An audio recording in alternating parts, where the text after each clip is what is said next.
They found him naked and bleeding in a hotel room, with no idea who he really was. His name wasn't even real.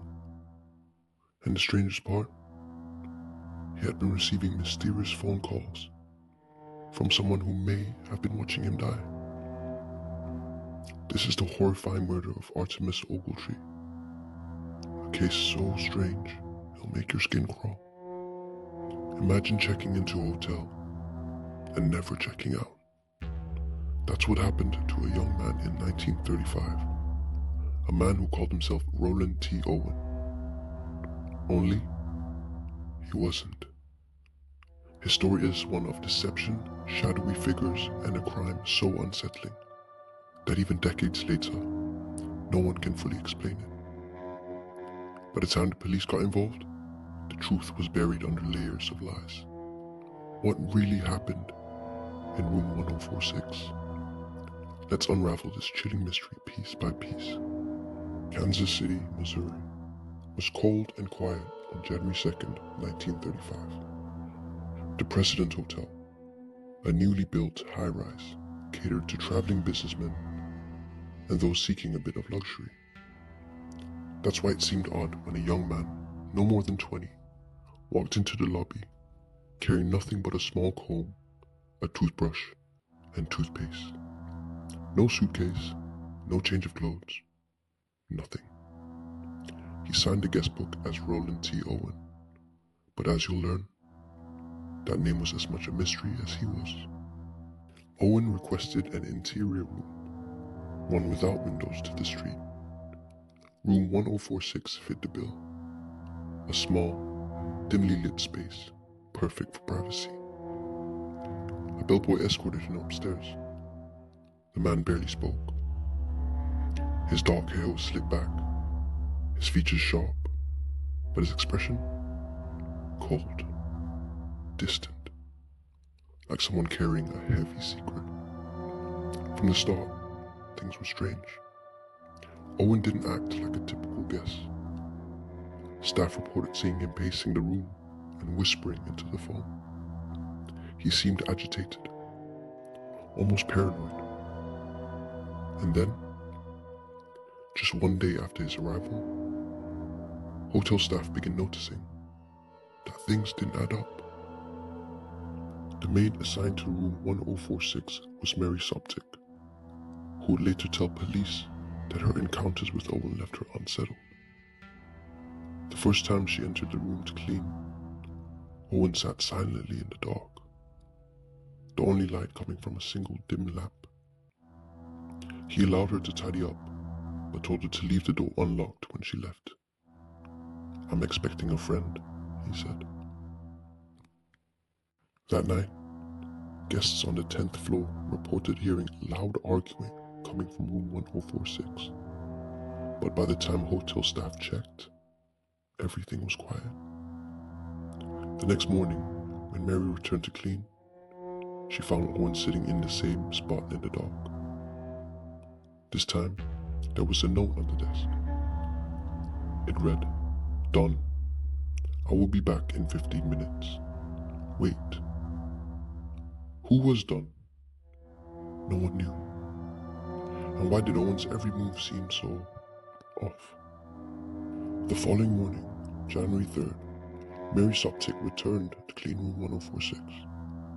She noticed the door had been locked from the outside, suggesting someone other than Owen had secured it. Inside, she found him sitting in the dark again, in the exact same spot as though he hadn't moved. During her cleaning, Owen took a call and said, "No, Don, I don't want to eat. I'm not hungry. I just had breakfast," repeating the sentiment several times.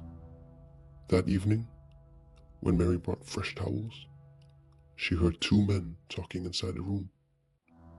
Upon knocking, a rough voice barked, "Who is it?" She explained she had towels, only to be told curtly, "We don't need any."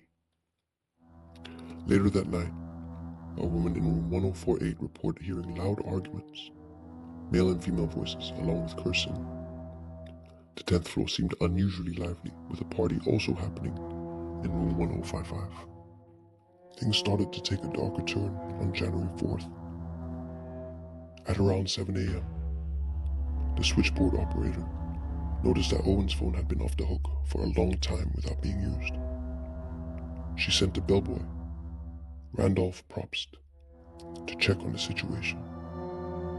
Despite the do not disturb sign on the door, Probst knocked several times and heard a voice say, "Come in, turn on the lights." However, the door was locked and no one got up to let him in. After knocking repeatedly, Probst finally said, "Put the phone back on the hook," assuming Owen was drunk, but the phone remained off the hook. At around 8:30 a.m., another bellboy, Harold Pike, used a passkey to enter the room. By the dim light around the hallway, he found Owen lying on the bed, naked and seemingly unconscious. The bedding was darkened with stains, and the phone stand had been knocked to the floor. Pike replaced the phone on its receiver and left. By 10:30 a.m., the phone was once again off the hook. This time, Probst returned to the room to investigate further. When he opened the door, the scene before him was horrifying. He later told the police, "When I entered the room, this man was within 2 feet of the door, on his knees and elbows, holding his head in his hands. I saw blood on his head. I then turned the light on. I looked around and saw blood on the walls, on the bed, and in the bathroom. This frightened me and I immediately left the room and went downstairs." Owen had been bound with cords around his neck, wrists, and ankles. His neck showed bruises from an apparent strangling attempt, and he had multiple stab wounds in his chest, one of which that punctured a lung. His head had been beaten, leaving a skull fracture on the right side. Blood splatter covered the walls, bed, and even the ceiling. Dr. Flanders, the doctor that arrived on the scene, cut the cords from Owen's wrists and tried to get answers. When asked who had done this to him, Owen weakly replied, "Nobody." When questioned about his injuries, he claimed that he had fallen and hit his head on the bathtub. The doctor had then asked if he had attempted to take his own life, to which Owen replied, "No." Shortly after, he lost consciousness. By the time he was transported to the hospital, Owen was in a coma and died just after midnight on January 5th. The officers were very skeptical of Owen's claims. His injuries weren't the kind you get from an accident. Someone had tortured him, slowly. He was so badly injured that even though he was rushed to the hospital, it was too late. Investigators combed through the room. There were no personal belongings, no clothes, no wallet. Even the bloody towels and knife used in the attack were gone. All they found were 2 empty glasses, a few cigarette butts, and the phone cord ripped from the wall. Who had done this? And why? The mystery deepened when police discovered that Roland T. Owen was an alias. After a year later, his mother had come forward after recognizing his scar. It was revealed the young man's real name was Artemus Ogletree, but even that didn't help solve the case. Witnesses came forward claiming to have seen Artemus in Kansas City with a man matching description of Don. Others reported seeing him arguing with a blonde woman just days before his death. And then there were the phone calls. Months after the murder, Artemis's mother received a strange call from someone claiming her son had married a wealthy woman and was living overseas. The man on the line refused to identify himself. Was it Don? Or someone else entirely? To this day, the murder of Artemus Ogletree remains unsolved. A case filled with lies, shadowy figures, and a young man whose secrets may never be uncovered. If you're hooked on mysteries like this, don't miss our next story. Subscribe now.